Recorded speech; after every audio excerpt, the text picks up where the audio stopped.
Na koncertih ciklusa Harmonija Concertans Stara glasba na Novem trgu smo se v zadnjih letih kar malo razvadili ob gostovanjih odličnih tujih glasbenikov, tudi ali še zlasti pevk in pevcev.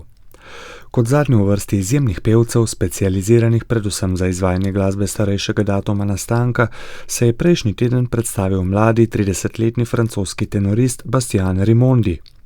V njegovem življenjepisu beremo, da se je izobraževal v Narbonu, Toulouseu in na pariškem konzervatoriju, redno nastopa s pianistom Timotejem Idrisierjem v duo Florestan ter sodeluje z uglednimi ansambli kot sta Les Arts Florissants in Emiolia. Izvaja baročni repertoar, novo glasbo in samospeve, tokrat pa se je predstavil in navdušil kot solist v arijah iz oper Vincenteja Martina i Solerja in Giovannija Paisiela, ki so bile v 80-ih letih 18. stoletja med najpogosteje izvajanimi operami v ljubljanskem Stanovskem gledališču.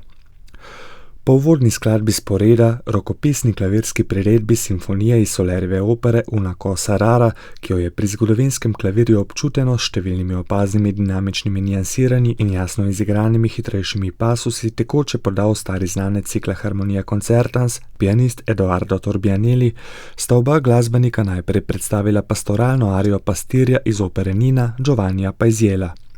Sledil je niz treh arij iz Paisielovih oper Kralj Teodor v Benetkah in La Frascatana, pri čemer je Rimondi največ odobravanja požel za izvedbo Linhartovega slovenskega prevoda Cavatine Nardona iz La Frascatane. Vmes je Torbianelli brezkompromisno izvedel še rondo in variacije na duet Pace caro mio sposo iz Solerjeve opere Una cosa rara Emanuela Aloisa Försterja.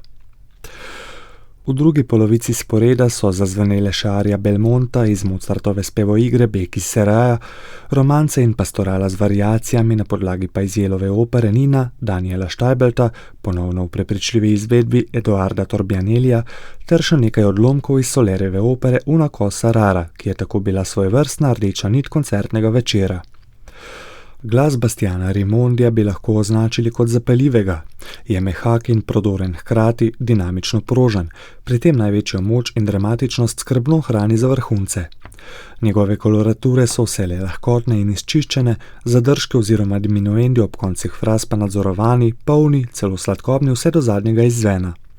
Zdi se, da je bil njegov glas kot ustvarjen za belkantistično naravo arij tokratnega sporeda. Vse to je Rimondi nadgradil s popolno predanostjo vsebini oziroma vzdušju posameznih arij. Vsak nastop namreč podkrepi še z jasno izrazno mimiko ter dognanim razumevanjem in podajanjem besedila. Oba izvajalca, tako tenorist Rimondi kot pianist Torbianelli, sta nedvomno osvojila občinstvo, ki je do zadnjega kotička napolnilo atrij Znanstveno-raziskovalnega centra Slovenske akademije znanosti in umetnosti. Poslovila pa sta se s kar dvema dodatkoma.